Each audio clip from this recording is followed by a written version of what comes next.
was with my friends, and we were taking a road trip to Dallas, Texas, because apparently Texas is where we go to have some fun, right, John? And we went into the bars, and it was just so peaceful. It was just crazy. Like, when you went in, everybody was getting along. There was no drama. And then the bars closed. And we went outside, and it was literally like we walked into a whole different environment, much like a war zone. People were literally fighting throughout the streets. There were people rocking the cars, and there was a helicopter that flew by with a light on. It was insane. And it was about that time, a truckload of guys drove up right next to me and my buddies and said, "Get him!" Of course, I did what any guy 6'3", 260 would do. I ran. I didn't know where I was going, but I ran as fast as I possibly could until luckily I made it back to our car. I looked at my friends, I was like, that was scary, right? They're like, we don't even know why you're running, but we figured if you were scared, we'd better be scared. Stories are so powerful. Stories can change the world. Madam Contest Chair, fellow Toastmasters, and distinguished guests, I'm excited to share with you a couple different stories tonight. Now, if you feel comfortable, please go ahead and close your eyes for a moment. I want you to think about your story. What's important to you? What is critically important for people to know about your past, about what's going on in your life right now, and where you're going? Now I want you to think, still with your eyes closed, how would it feel if you were never able to tell anyone that story?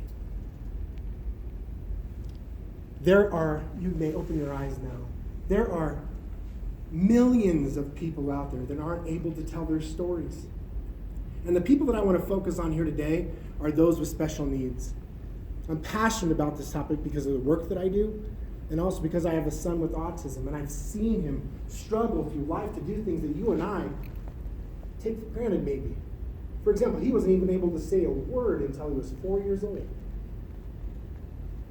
And the people that I was able to understand and get an insight into impacted my life in such a crazy, dynamic way, because before my son, before my work, I was ignorant to the fact that people that had severe special needs, up to and including a vegetated state, I thought, well, at least they don't know what's going on.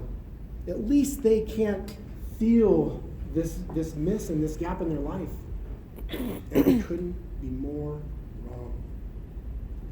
And that's why I want to tell you these stories tonight. I want to help inspire you and maybe provide you with some different insights that might change your philosophies and ideals as well, if you're starting from where I did. There was a woman named Diane that I was introduced to. And Diane is in her 60s. And as she was born to you and I, she looked like a healthy, beautiful little girl. But as she continued to grow older, mentally, she wasn't keeping up. And it got worse and worse and worse. She struggled and fought her way through life and fought her way through school. And then in high school, there was a devastating discovery.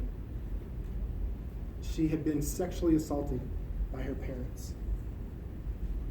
When she was saved by that, when they were arrested, she went into foster care where she didn't thrive, she didn't heal, she didn't find that power that she had been stripped of all those years.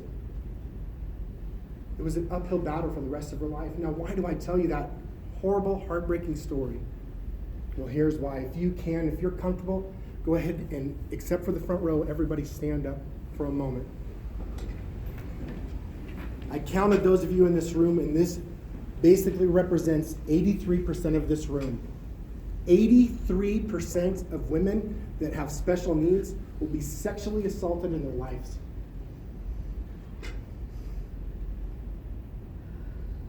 And only 3% of those are reported. You may sit down. We have to do a better job of hearing the stories of these women that have special needs and drastically impact that horrible statistic. The next woman that I want to introduce you to is another strong woman. Her name is Carly. And Carly has autism as well, and she would be what would be called a severe autism. She struggles like you see from typical autism, where she screams out or she self-stimulates. She pulls on her skin. She throws her body down to the ground and hits her head over and over and over again. And what makes it even more severe is Carly is completely nonverbal. She can't speak to us. She can't share with us what's going on, what she needs, what her struggles are. But the difficulty here is that she has seen specialists and doctors and psychologists to try to help her move forward. But with autism, it's a tough one. Being a father with a son with autism, there are things that work and there are things that don't, and a lot of times they don't. And her parents were urged to go ahead and just feel good about what they've done for her and allow her to go to a group home where somebody else would take care of her and they could come and visit her. And I'm not telling you that that's always the wrong decision to make as a parent. Absolutely it's not. There's some great decisions within that. Praise God, that wasn't the decision that this father made. He said, this is my daughter. How could I turn my back on my daughter? In a twist of fate, and miraculously and without any kind of understanding of how she did this, she found herself in front of a laptop.